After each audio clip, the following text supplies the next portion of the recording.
Hello, everyone. Ted Clayton here. This is going to be a part two to because of Heightism, I no longer want to be in the workforce. I don't remember the exact title.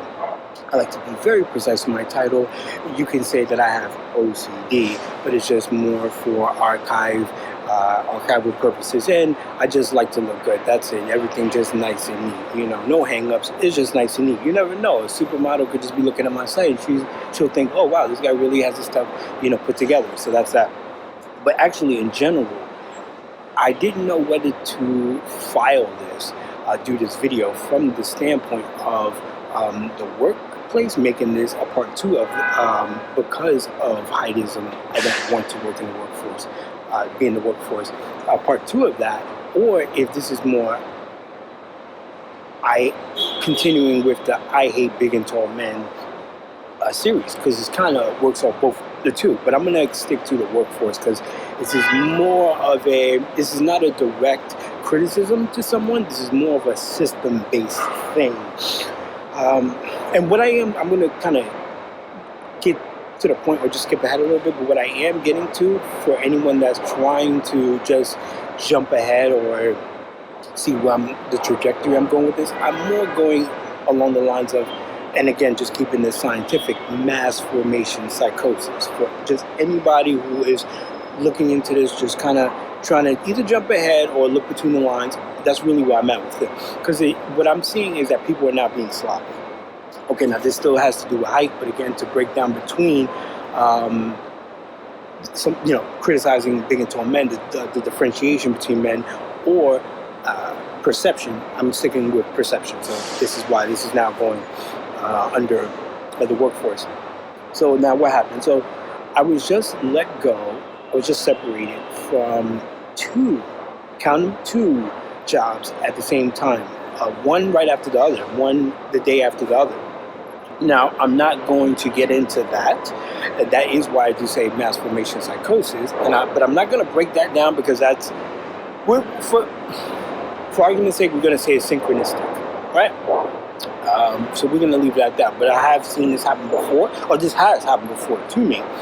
So that's why I go more with the mass formation psychosis, where, and just to keep it real simple, is if everyone is working along a network, a mind virus per se, but if no matter how far it's stretched upon, if everyone's working within a network, then if there's a something that's averse to that, something that's opposing to that, then that network is going to spot it.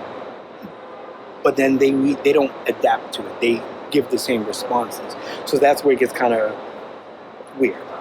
Things are kind of strange. Okay. So I'm at this one place, and really I'm not going to get too deep into it. All I will say is everything was documented. So we'll leave it at that. Everything was documented, but upper management decided to make certain calls. So when all this happens, it becomes a matter of, did they actually cross their T's and dot their I's? Okay, so now just a really brief a description of what happened, just a really brief glimpse into what happened. The first, and really just giving this example, I feel I don't think I would need to really expound on it anymore. It's just getting on the surface level, not even really getting into the nitty gritty. It's just what happened on the surface, and that should say a lot. So the first incident was, there was already a conversation. I was already asked to have a conversation with upper management, and they were going to separate me. That was the intent of the conversation. Now, that was with a different set of people. Now, we're talking about just one place. That was with a different set of people in the organization than who I have to directly report to. Nonetheless, I treat them all the same. They had all the paperwork. They recounted everything. So, I just have to go along with it. I shared with them now. Let me actually share this, because not only I think people would be shocked that of what I just claimed. Not only that, let go of separated from two places nonetheless, but then at the same time, but also I just started with these two places. So, again, just giving you some context where people are being sloppy. And I'm going to jump ahead with this comment. I think people are revealing themselves. All right, so the first incident, again, and if anybody's concerned about this, I had a really huge pimple from really starting these new jobs, the stress from starting these new jobs. And it's not that it's just that adjustment period, it's the toxicity that comes with it. And this happened to me before. I had another interview, which I did make some videos about it. Not because of Heightism, I don't want to be in a workforce, but another one where I was talking about having to share that I was terminated multiple times, how to deal with that in an interview. And I had actually just dealt with an interview process at that time. It wasn't just reflecting, it was reflecting at that time, but it wasn't just kind of giving points, it was reflecting right in at that time and space, using that opportunity. And at that time, I broke out. I had usually I'll get a little pimple. Like there was actually one that was growing here, but that went away. But then I had got another one here, and it was just like a crater. And those happen far and in between. So when they happen, that's a sign that I'm, like I won't be stressed on the outside, but I know that I'm receiving stress. So anyhow, I just popped it, and it was a crime scene. So anyhow, all that to say, first, so again, there's two jobs. So the first one, again, all that to say, met with a different set of people from upper management, went through everything. The person that I spoke with not only dismissed the separation, but right in front of my eyes, in the front of another person, ripped up the separation letter right in front of my face. That's that. That was that. Then a couple days later, the person who I report to, my boss, had wanted to speak with me over the phone to terminate me. Now, when I bring up that I had this conversation already about the same incidences, the exact same incidences, it felt like they were dismissing me, saying yes, and using the same tone, saying, yeah, that's how I perceived it. Using, yes, we talked to this other party, yes, we spoke to them. And it wasn't until, I wouldn't even say until, but at one point in the conversation, because there's two people that I directly report to. So this one manager who I already kind of saw that they was going to give me a tough time, but that's neither here nor there. But their partner, they interjected at one point in the conversation. They're like, in essence saying, wait, hold on, Ted, wait, what are you talking about? So putting that break in the conversation, seeing that they're paying attention, and wanting to show me that they were acknowledging me. So I say, yeah, no. What I mean by everything was accounted for is everything that we're discussing right now. But the other person took the lead, and just let it go from there. They gave me the contact for HR, which I didn't have at that time. Probably somewhere that I screenshotted or whatever, but I didn't have it at that time.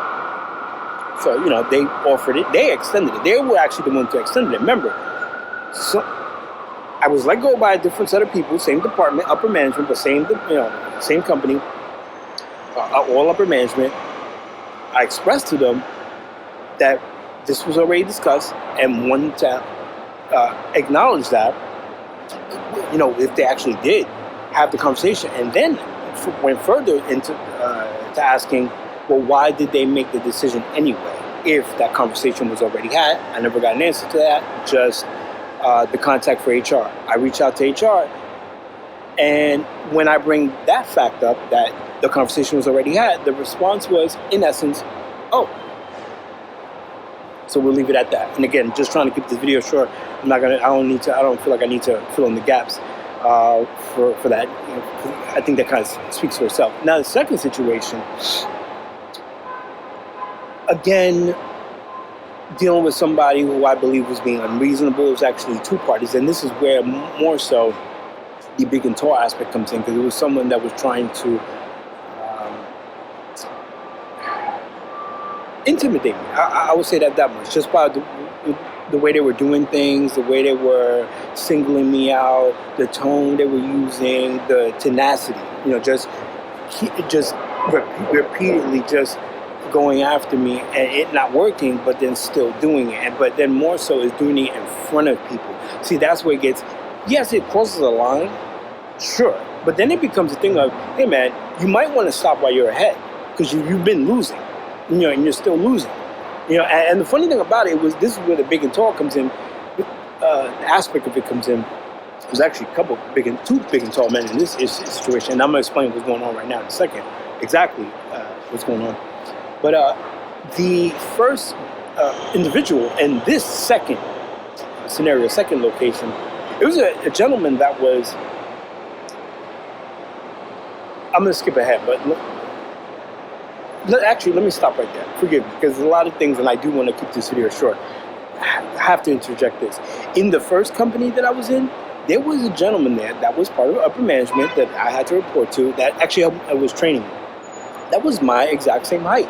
And something told me, intuitively, something said, and I got to wrap this video up because the sun is shining right on my phone, and I don't want this to, I'm on a roll, stream of consciousness, I don't want this to cut it off. But this guy was my same exact height, and the thought that came to my mind was, I bet this is going to be the guy that mass formation psychosis, that the system, society is going to use to try to make me look bad. Like, look, this guy can get his stuff together. What about you? When it's just being still, letting everything happen around you, see how, respond, and then let people, let the chips fall where they may. That's how it really works. But this guy was really acting silly, really snarky, really snooty, really mean. I wouldn't even say mean, just real passive aggressive. But I had to put that out there. So the second place, this guy, again, the guy that I just mentioned, the individual I just mentioned, they were not really high up on the ladder, but still upper management. In the second, now we're just going to talk about the second place. And I'm going to definitely wrap this up because the sun is beaming right now. It's approaching 1:30 right now. New York City, right off of Bryant Park, Eastern Standard Time, NYC. So the second individual, now this individual, don't want to gender anybody. Well, just to give it context, this gentleman was actually high up. He actually ran the store. So this is all the facility. Store. Yes, it was actually a warehouse, but he ran the location. Site leader. We bumped heads once, and that's all documented. I'll let you figure out what that means. I'm sure you guys know exactly what that means, but everything that's been happening has been documented. So not only documented in various ways. So I'll leave it at that. And I would say, if I'm correct, legally. So that's that. We bumped heads, and this guy was really violent. As far as their energy, they were very violent. So I kind of could see that things weren't going anywhere with them. So I just left them alone. But also, they tried to impose on me. And again, I'm not really getting into all the details. This video is already getting into 15 minutes. Still may chop it up, but still may edit it. But again, don't want to get into all that. Just kind of giving and staying on the surface level. Because again, it's just more of what happened on the surface and letting that kind of speak for itself. Because it kind of does speak, in my opinion, the way I see it, it says a lot.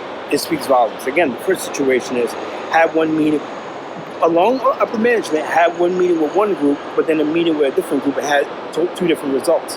It doesn't look like they communicated, in my opinion, or it wasn't expressed to me that what was the outcome after reviewing, going over things again. So now with this one, this is more of people, how would I say this?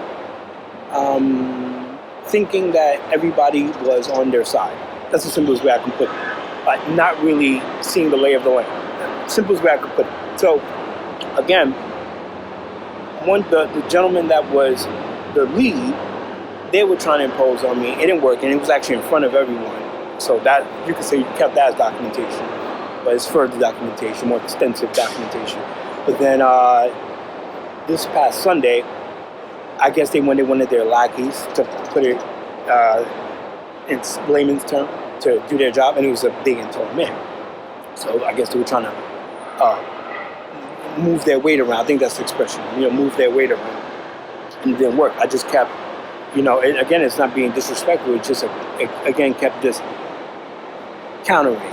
That's it, just countering. And of course, in regards to nonverbal communication, once you do things in a certain fashion, then that's already laying out the parameters of the relationships. Anyhow, that happened. What was I going with this? Oh, but with big and tall men, yes, I can categorize that, but it gets a little more nuanced because this is, again, where I'm ultimately leading to. The second site, with this situation, I needed help. I wanted to speak to HR, and I'm not going to get into nitty gritty because it's more, so I may actually leave that for a separate video. But again, just keep it surface level. Once more, it's not seeing the lay of the land. I needed, because how things turned out, I needed the contact. I couldn't get HR's contact information from the person who I reported to, the store that I reported to. I reached out to another manager at a different site. But this individual was actually someone who was the lead manager where I was working. So I think you guys already see where I'm going with this. So in short, these are places that I just started, and one of them was a grand opening, but this was less than a month. Let's just, for sake of argument, let's just say a month. It was less than a month. I'll say about 3 weeks in total, all right? With this situation, this was a grand opening. So there's all these people coming in, and there was some other people that was from corporate. They were pretty rude, but we're not even going to talk about them. Again, I might make another video about each situation. Actually, I might do it because it's interesting stories. But with this one, what happened? Oh, so it was one group that started with the store, then it started filtering out, because again, it was a grand opening, so it started filtering out. But ultimately, it was this one white guy. So everybody who was in the store was a minority. After everything was said and done, the guy both people I was dealing with, they was Hispanic. But this gentleman who ran the store was white. Now, we had bumped heads once, but it was more of a skirmish. I promise you, and in the video of I lost my job, I was fired due to Heightism. This is another example of how I confront a gentleman or an individual, but then once things settled, that was behind us. Everything was behind us. So that does happen. And this happened with this gentleman. However, everybody else still thought that that I was still a troublemaker. So while this person kind of started seeing who I really was, everyone else still thought, and there were people that were still slowly started to come to their senses, started to see who I really was. But as a whole, it was solidified as far as narrative is us versus Ted, right? But this white guy wasn't a part of it anymore. And there was one situation that was very telling. I was fiddling with some stuff. I was fiddling with these PDAs. I was sorting some stuff or whatever. And the thing with me is I tend to be very pensive, but people will try to flip that and make it look like I'm frustrated or confused. It's just a little the power play that people try to do, and it never works because it's the word urgency. With these new companies, not even new companies, you got to be careful that people don't. You got to be careful with the word choice and how people are applying it. So when people say urgency, it's not the sentiment. People just want you to move fast. But if people sense your sentiment, then they see the urgency. So anyhow, okay. So I'm technically moving slow, but it's again being pensive. And the manager who I had an issue with, and I don't even think I'm saying all this stuff and I'm giving all these accounts, but I still didn't even really fully get to the point. But I did when I said I had to reach out to someone else. Someone outside the store. That spoke volumes. So that's it in a nutshell. But what was I saying? Jeez, I already forgot. You know what? Let me just finish where I was getting at. It was just so many points. There's the people passing by. But So anyway, what ended up happening? Yeah, it was them. Them versus me. People say, "Oh yeah." So what ended up happening? I was fiddling with some stuff. The person who I just had an issue with, they thought that they were trying to play off that scenario, like I was stumped or something, and they had just this. They were hovering around me. They were hovering behind me, but they didn't see that the white guy, this big mofo, this big motherfucker, just like he was one of those like real like truck driver kind of looking guy, big, round, like he's fat, but he's definitely overweight, but it's in muscle. I think you guys see where I'm going with this. Big belly, but still in muscle, right? So he's praying, he's hovering. Let me not say praying, hovering over me. But this guy notices it, and he does this stance where he just kind of gets behind him, takes just 2 steps behind him, so he can be aware that he knows that he's being watched. And so that's where I'm getting into the sloppy element to it, because now it's, to me, in that moment, that one single moment, that becomes, okay, you now know whose side this gentleman is on. So are you still gonna go on with the bullshit? And of course they do. Now, again, not getting into the story, but what happened as a result, I couldn't get the contact for HR, so I ended up reaching out to another manager in another store. Now, I would think logically, or rightfully, an HR representative, anyone would think to themselves, why would this person have to get the contact for HR from another store? It has to be that intense for something like that to happen. There should be no incident where they have to reach out to someone outside of their store or their location. Their location. For, I don't know why I keep saying store, because both of these places, well, technically stores, but not what I do. But anyhow, technically there should be no instance for that to happen. So that already signals something. But then on top of that, it's, if you look deeper into it, it's like, wait a minute, they know this is from someone that used to work there, so they'd have to know a little bit about, because again, it's still a grand opening, they would have to know a little bit about these individuals because they were just there, at least somewhat of an impression. And I would even say third, why is someone even writing someone up? Not only in a grand opening, but just them being in the job for such a short period of time. You leave people alone with that. If they're still stuck on that, then you leave them alone with that one. But again, breaking everything down, I think it's kind of self-evident what's going on there, or at least that something rotten is in Denmark. So anyhow, I just wanted to make that video. I don't think there's really much else to share along those lines. I could go into each situation in depth, but it's again this whole, perception of Heightism, one, whatever they're thinking, but then wanting to keep a certain narrative, and at what cost or at what lengths. But then now it's getting to a point where I believe if I'm talking to that consciousness, right, that specific consciousness, through the camera, or if this is now a 3-way conversation where the third party's there and I'm talking to this consciousness of life, you guys are skin sloppy now. I would fall back if I was you guys. I would reevaluate. You guys are looking sloppy right now. That's just my opinion. That's just my take on it. Because what just happened now, it's kind of spelled out. So I'm just going to leave right there. Sun is shining. I don't want it to burn up my phone. It's about 80. So it's going to burn up my phone. It's already been out here for a while. I think that's everything. I may end up doing individual videos, breaking it down. Why not? Just to get into it. Because I think it's interesting. Anyhow, that's all for right now. Thank you for listening. Enjoy the rest of your day.